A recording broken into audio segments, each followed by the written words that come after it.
अब यूएस को रूस से युद्ध तो करना था, मगर वो डायरेक्टली भी नहीं कर सकता। तो यूएस को ये आइडिया आया कि क्यों ना लोगों को धर्म के नाम पे उत्साह कर रूस के खिलाफ इस्तेमाल किया जाए। इसी आइडिया के साथ जन्म हुआ इस्लामिक टेररिज्म का पूरा कॉन्सेप्ट। आप सोचिए, एक जियोपॉलिटिकल वार को कैसे यूएस ने इस्लाम का नाम देकर इस्लामिक टेररिज्म का क्रिएशन किया और इस्लाम को मिसयूज किया। इससे बदतर बात यह थी कि पाकिस्तान यूएस के कहने पे अपनी मदरसों में मैनिपुलेटेड जिहादी टेक्स्ट बुक्स और करिकुलम, जिसे यूएस ने ही प्रिपेयर किया था, उसे अपनी मदरसों में प्रोवाइड करने लगा ताकि लोगों का ब्रेन वॉशिंग जल्दी हो सके और रिक्रूटमेंट तेज हो सके। खुद को इस्लामिक राष्ट्र कहने वाला पाकिस्तान सिर्फ और सिर्फ पैसों के लिए यूएस के हाथों इस्लाम को मिसयूज करने दिया। मैंने जब थोड़ा सा डीपली आईएसआईएस की ओरिजिन को ट्रेस किया तो मालूम चला कि आईएसआईएस भी यूएस की ही एक क्रिएशन है। Territory it controls. It's a critically important question because these foreign fighters, many of the people you motivate people who might want to join ISIS to go travel. Years ago, America fought a bloody battle. U.S. aid went only to the Afghans. People like Bin Laden came.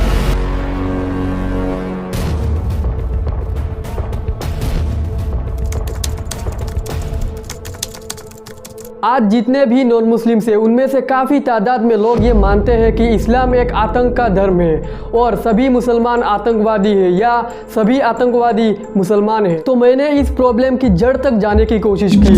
Hello and welcome, this is Ariful Amin और आज हम detail में बात करेंगे कि कैसे Islamic आतंकवाद का जन्म हुआ और कैसे ये सोच लोगों में पैदा हुआ। वीडियो को अंत तक जरूर देखिए ताकि आप इस समस्या की जड़ तक पहुंच सके और जान सके। पहले वीडियो में बताएंगे कि कैसे इस्लामिक टेररिज्म का जन्म यूएस और पाकिस्तान ने मिलकर किया था। दूसरे वीडियो में बताएंगे कि कैसे पाकिस्तान ने इस्लामिक टेररिज्म का यूज कश्मीर में किया और हिंदुस्तान में अनगिनत आतंकवादी हमला करवाया, जिससे इवेंचुअली भारत के हिंदुओं के बीच मुसलमानों से नफरत बढ़ती गई और वो भी मुसलमानों को आतंकी बुलाने लगे। आगे बढ़ने से पहले वीडियो को लाइक जरूर कर दीजिए और अगर नए हो तो सब्सक्राइब भी कर दीजिए। इस पूरे गेम को समझने के लिए सबसे पहले हमें अफगानिस्तान की इतिहास जाननी पड़ेगी। अफगानिस्तान हमेशा से ही एक बफर जोन में रही है और इतिहास से ही अफगानिस्तान को कोई बाहरी ताकत कंट्रोल करे ये अफगानिस्तान के लोगों को बिल्कुल भी पसंद नहीं और इसीलिए अफगानिस्तान को ग्रेवयार्ड ऑफ एम्पायर्स भी कहा जाता है।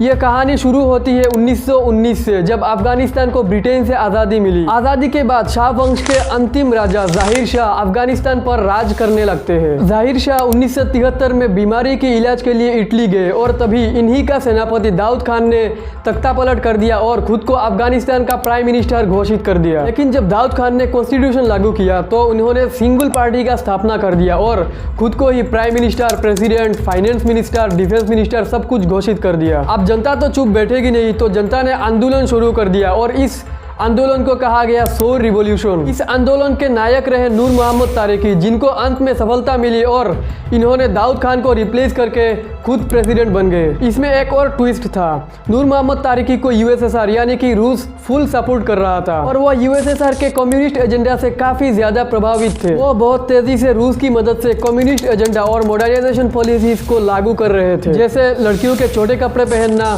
शराब पीना, अय्याशी करना, स्कूल और यूनिवर्सिटीज खोलना और तो और अमीर लोगों से जमीन छीन के गरीबों को देना। अब देखिए, अफगानिस्तान के लोग अपने कल्चर और ट्रेडिशन के लेके बहुत ज्यादा सेंसिटिव है, तो लड़कियों के छोटे कपड़े पहनना, शराब को बढ़ावा देना, ये सब चीज़ें इनको पसंद नहीं आया और वह सरकार के खिलाफ विरोध करने लगे। इन सब ड्रामा के पीछे यूएसएसआर यानी रूस और अमेरिका के बीच कोल्ड वॉर चल रहा था। क्योंकि अफगानिस्तान एशिया के सेंटर पॉइंट में था तो इस देश को रूस के कम्युनिज्म से बचा के अपने इन्फ्लुएंस में लाना यूएस के मिलिट्री पॉइंट ऑफ व्यू से जरूरी था। इसीलिए यूएस ने हफीजुद्दीन अमीन, जो उस समय अफगानिस्तान के फॉरेन मिनिस्टर थे, उनको लालच दिया कि उन्हें प्राइम मिनिस्ट्री मिल जाएगी, वह बस उनके साथ दे। यूएस ने हफीजुद्दीन अमीन को कहा कि वह मॉडर्नाइजेशन को एक्सट्रीम लेवल पे बढ़ावा दे ताकि लोग नूर मोहम्मद तारिकी के कम्युनिस्ट सरकार को गिरा दे। यहाँ पे आप सोच सकते हैं कि यूएस ने कितनी गंदी टेक्निक चलाया। एक और हफीजुद्दीन को कहा कि तुम मॉडर्नाइजेशन को बढ़ावा दो, तो दूसरी और अफगानिस्तान के लोगों को यह कहा कि नूर मोहम्मद के कम्युनिस्ट सरकार इस्लाम विरोधी पॉलिसीज लागू कर रही है और वह उनकी संस्कृति को खराब कर रही है। यहाँ पे एक और कॉन्टेक्स्ट को समझना पड़ेगा। 1979 से अमेरिका ईरान में अपनी इन्फ्लुएंस वाली कैपिटलिस्ट सरकार द्वारा ईरान में मॉडर्नाइजेशन को तेजी से फैला रहा था। ईरान में शराब, बियर बार, अय्याशी और नशाबंदी आम बन गई। साथ ही साथ यूएस अपनी कैपिटलिस्ट एजेंडा को भी लागू कर रहा रहा था। तो इसी को काउंटर करने के लिए रूस नूर मोहम्मद तारिकी के थ्रू अफगानिस्तान में घुसा और इसी बीच कुछ ही सालों में रूस यूएस की इन्फ्लुएंस को ईरान रिवॉल्यूशन द्वारा एलिमिनेट करने में कामयाब भी हो गया। अब यूएस को बदला तो लेना ही था और अफगानिस्तान जैसे क्रूशियल पॉइंट को रशिया के कंट्रोल से बाहर भी करना था। तो इसीलिए यूएस ने हाफिजुद्दीन के मीडियम से रूस के खिलाफ अपनी कार्रवाई शुरू कर दिया। मॉडर्नाइजेशन से अफगानिस्तान के लोग सरकार के खिलाफ भड़क चुके थे, तो रूस ने नूर मोहम्मद तारिकी को मॉस्को बुलाया और मॉडर्नाइजेशन को थोड़ा सा धीमा करने का सुझाव दिया। साथ ही साथ कैसे अफगानिस्तान पर दबदबा बरकरार रखा जाए इस पर भी चर्चा हुआ। नूर मोहम्मद तारिकी ने हाफिजुद्दीन के कारनामों और यूएस के साथ रिलेशन के बारे में भी कहा और हाफिजुद्दीन को हटाने के लिए मदद भी मांगी। लेकिन इस बात को CIA जान लेती है और जब नूर मोहम्मद अफगानिस्तान वापस लौटते हैं तो उनको उनकी फैमिली के साथ एयरपोर्ट पे ही हाफिजुद्दीन के सेना कत्ल कर देते हैं, जिसके बाद हाफिजुद्दीन अफगानिस्तान को रूल करने लगे। इससे रूस को झटका लगा और 1979 में ही रूस अफगानिस्तान में अपनी थल सेना के साथ एंट्री मारती है और कुछ ही दिनों में हाफिजुद्दीन को डिफीट करके अफगानिस्तान पर रूल करने लगती है। रूस का अफगानिस्तान पूरी तरह से इन्वेड करना ये यूएस को पसंद नहीं आया। अब यूएस को रूस से युद्ध तो करना था मगर वो डायरेक्टली भी नहीं कर सकता, तो यूएस को ये आइडिया आया कि क्यों ना लोगों को धर्म के नाम पे उत्साह कर रूस के खिलाफ इस्तेमाल किया जाए। इसी आइडिया के साथ जन्म हुआ इस्लामिक टेररिज्म का पूरा कॉन्सेप्ट। ये जो दुनिया भर में आज मुसलमानों को टेररिस्ट कहा जाता है, इससे इस्लाम का कोई भी लेना देना नहीं है। इसका जड़ सिर्फ और सिर्फ यही आइडिया था। इसी कॉन्सेप्ट के साथ यूएस अफगानिस्तान और जितने भी मिडिल ईस्ट के मुस्लिम यूथ थे उनको ब्रेन वॉश करता है और उनके दिमाग में इस बात को भर देता है कि रूस इस्लाम का सबसे बड़ा दुश्मन है और रूस के साथ लड़ाई इस्लाम मजहब को बचाने की लड़ाई है। ये एक होली वार या जिहाद है। इन सभी ब्रेन वॉश किए गए मुस्लिम लड़के और अफगानिस्तान के जितने भी लड़ाकू थे उनको मुजाहिदीन कहा गया। मुजाहिदीन उसे कहते हैं जो धर्म के लिए या मजहब के लिए लड़ते हैं। इनमें से एक जाना पहचाना नाम था उसामा बिन लादेन, जो इन मुजाहिदीन के मेसिया के रूप में उभरा था। उसामा बिन लादेन का सऊदी अरब में सबसे बड़ा कंस्ट्रक्शन कंपनी था और इसके पर्सनैलिटी में उन सारे गुण थे जो एक नेता के होने चाहिए। इसने अमेरिका के कहने पे हजारों मुजाहिदीन को रिक्रूट करना और ट्रेनिंग देना शुरू कर दिया। अब तक आप लोगों को यह समझ में आ ही गया होगा कि लादेन को ब्रेन वॉश करके टेररिस्ट बनाने में यूएस का ही हाथ था। मुजाहिदीन में भी अलग अलग ग्रुप थे मगर उनमें से सबसे इन्फ्लुएंशियल और पावरफुल ग्रुप के तौर पे तालिबान उभर कर आया। अफगानिस्तान में स्टूडेंट्स को तालिब कहा जाता है और इनकी मिलिट्री ऑर्गेनाइजेशन को तालिबान का नाम दिया गया, जो आगे जाके सबसे ताकतवर एंटी रशियन फोर्स के तौर पे सामने आए। तालिबान को मुल्ला उमर नाम का एक बहुत ही ताकतवर और बहादुर लड़ाकू लीड कर रहा था। इन मुजाहिदीन को यूएस फुल्ली फंड्स और वेपन्स प्रोवाइड कर रहा था और साथ ही साथ ट्रेनिंग भी दे रहा था। इतना ही नहीं, अमेरिका की स्पाई एजेंसी CIA ने लादेन और बाकी तालिबान लीडर्स के साथ कई बार डायरेक्टली मीटिंग भी किया। इससे ये साफ मालूम चलता है कि टेररिस्ट अमेरिका की ही एक क्रिएशन है। आप सोचिए, एक जियोपॉलिटिकल वार को कैसे यूएस ने इस्लाम का नाम देकर इस्लामिक टेररिज्म का क्रिएशन किया और इस्लाम को मिसयूज किया। अंत में आप देखेंगे कि कैसे वही यूएस इस्लामिक टेररिज्म का ढिंढोरा पीट के पूरी दुनिया में इस्लाम को बदनाम करता है। इस पूरे प्रोसेस में पाकिस्तान ने भी एक अहम रोल निभाया। अब क्योंकि यूएस मुजाहिदीन को डायरेक्टली तो पैसा और वेपन्स प्रोवाइड नहीं करा सकता था, तो यूएस ने पाकिस्तान के मीडियम से ही इन मुजाहिदीन को पैसा, वेपन्स और ट्रेनिंग, इन सभी मिलिट्री नेसेसिटीज को प्रोवाइड करने लगा। यही नहीं, यूएस के कहने पे पाकिस्तान ने अपनी मदरसों में भी इन मुजाहिदीन का ब्रेन वॉशिंग करना और ट्रेनिंग देना शुरू कर दिया। People from madrasas were given military training, armed and sent across by us, by United States, by everyone. इससे बदतर बात यह थी कि पाकिस्तान यूएस के कहने पे अपनी मदरसों में मैनिपुलेटेड जिहादी टेक्स्ट बुक्स और करिकुलम, जिसे यूएस ने ही प्रिपेयर किया था, उसे अपनी मदरसों में प्रोवाइड करने लगा ताकि लोगों का ब्रेन वॉशिंग जल्दी हो सके और रिक्रूटमेंट तेज हो सके। जिसके बदले में पाकिस्तान को हमेशा की तरह भीख में बहुत सारा पैसा और कश्मीर मुद्दे में सपोर्ट मिल रहा था। अब सोचिए, खुद को इस्लामिक राष्ट्र कहने वाला पाकिस्तान सिर्फ और सिर्फ पैसों के लिए यूएस के हाथों इस्लाम को मिसयूज करने दिया। और तो और मदरसा जहाँ पे इस्लाम की नींव टिकी हुई है, वहाँ पर भी टेररिज्म का पाठ पढ़ा के मासूम बच्चों को अफगानिस्तान में रिक्रूट करना शुरू कर दिया, जो सिलसिला एक दशक तक चलता रहा। जो पाकिस्तान इस्लाम के नाम पर भारत से अलग हुआ था, वही पाकिस्तान इस्लाम को पूरी दुनिया के सामने बदनाम करने से पहले एक बार भी नहीं सोचा कि वो हमेशा हमेशा के लिए इस्लाम को आतंकवादियों का धर्म का टैग लगा रहा है। अच्छा, क्या पाकिस्तान इन सारे कॉन्सिक्वेंसेस को नहीं जानता था? पाकिस्तान इन सारे कॉन्सिक्वेंसेस को जानता था, पर सिर्फ और सिर्फ पैसों के लिए और कश्मीर मुद्दे में यूएस की सपोर्ट मिलने के लिए पूरी दुनिया में सभी मुसलमानों का इमेज एक आतंकवादी के रूप में बना दिया। मैं तो कहता हूँ पाकिस्तान इस्लाम के लिए एक कैंसर है।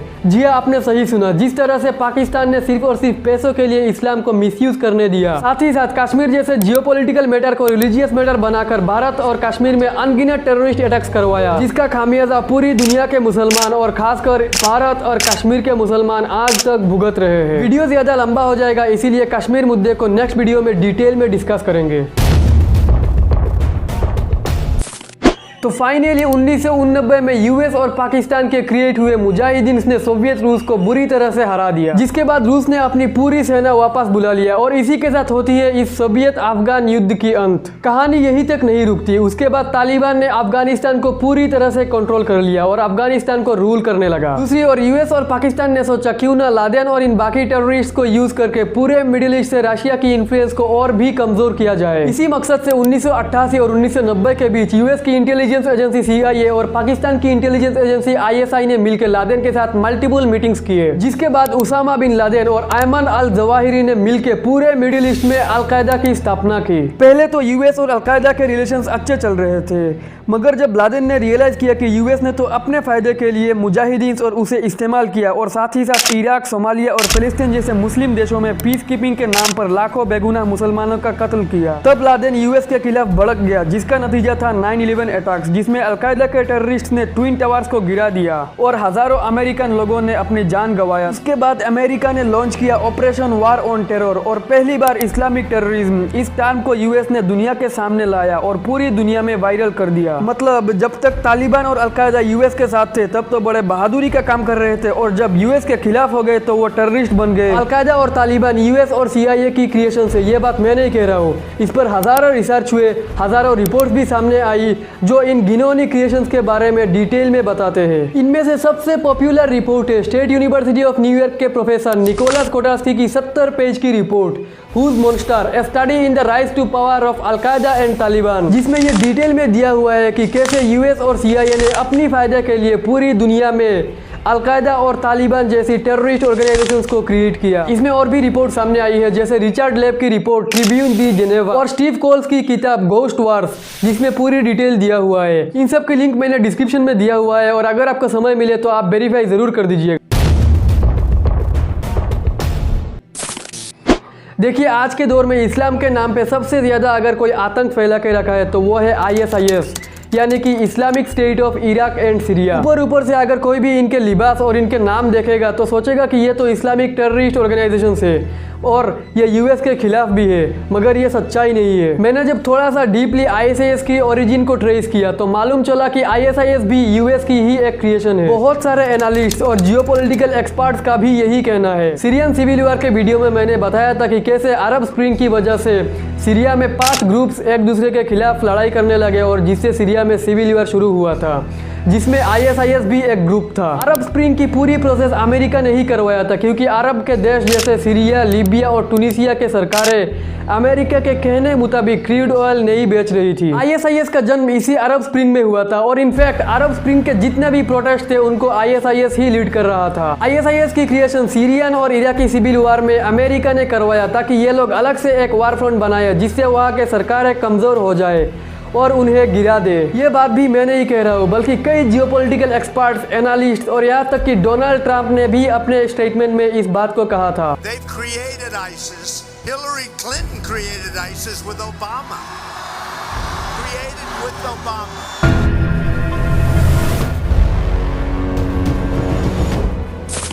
आज जो दुनिया भर में ISIS और अलकायदा के नाम पर मुसलमानों को आतंकवादी कहा जाता है, उन्हें अमेरिका ने ही अपने जियोपॉलिटिकल गेम्स के लिए क्रिएट किया था। आप इस गेम को समझिए कि कैसे यूएस ने अपनी फायदे के लिए पूरी दुनिया के मुसलमानों में आतंकवाद का एक काला दाग थोप दिया। इसमें मुसलमानों का भी गलती है। जब अमेरिका ने इन आतंकी ग्रुप्स को क्रिएट किया तो उनको पहले ही इस बात को समझ लेना चाहिए था कि उनको और उनके मजहब को इस्तेमाल किया जाने वाला है, जिसका नतीजा पूरी दुनिया के मुसलमानों को भुगतना पड़ेगा। अमेरिका ही ग्लोबल टेररिज्म का मालिक है, क्रिएटर है, या आप जो भी समझ लेना है समझ लो। इस दुनिया के लिए अमेरिका एक कैंसर है जो मानवता की सबसे बड़ी दुश्मन है और इस्लाम का आतंकवाद से कोई भी लेना देना नहीं है। देखो, मैं भी इस्लाम धर्म को मानता हूँ, जिसमें ये कभी नहीं कहा गया है कि लोगों की जान लेने से जन्नत मिल जाएगी या स्वर्ग मिल जाएगी या 72 हुरे मिल जाएंगे। और रही बात सुसाइड बॉम्बिंग्स की, तो आपको बता दूं मैं, इस्लाम में सुसाइड करना पूरी तरह से प्रतिबंधित है। जो सुसाइड करेगा इस्लाम के मुताबिक वो हमेशा हमेशा के लिए जहन्नम या नर्क में जलता रहेगा। तो आप बताओ कि सुसाइड बॉम्बिंग इस्लाम में कैसे लेजिटिमेट हो सकती है और ये इस्लाम विरोधी कार्य कैसे इस्लाम से जुड़ सकता है। साधारण मुसलमान अपनी रोजी रोटी और एक बेहतर जिंदगी के लिए निरंतर संघर्ष कर रहा है। किसी अनपढ़ या आम मुसलमान से आईसिस और अलकायदा तो छोड़ो, अगर आतंकवाद क्या है अगर आप पूछेंगे तो वो नहीं बता पाएगा। ये सब कुछ वेस्टर्न मीडिया की एक प्रोपेगेंडा है ताकि यूएस और वेस्टर्न कंट्रीज ने दुनिया भर में जितने लाखों लोगों की हत्या की है उन्हें छुपाया जा सके। इसीलिए अगली बार मुसलमानों को आतंकी बोलने से पहले आशा करता हूँ कि आतंकवाद की क्रिएशन की ये पूरा प्रोसेस और इवेंट्स आपके मन में जरूर आएगा। वीडियो इन्फॉर्मेटिव लगा तो वीडियो को शेयर जरूर कीजिए और नए हैं तो चैनल को सब्सक्राइब भी कीजिए, क्योंकि आपके लिए सब्सक्राइब करना बिल्कुल भी फ्री है, लेकिन हमारे लिए ऐसे ही वीडियोस बनाने के लिए इंस्पिरेशन की एक सोर्स है।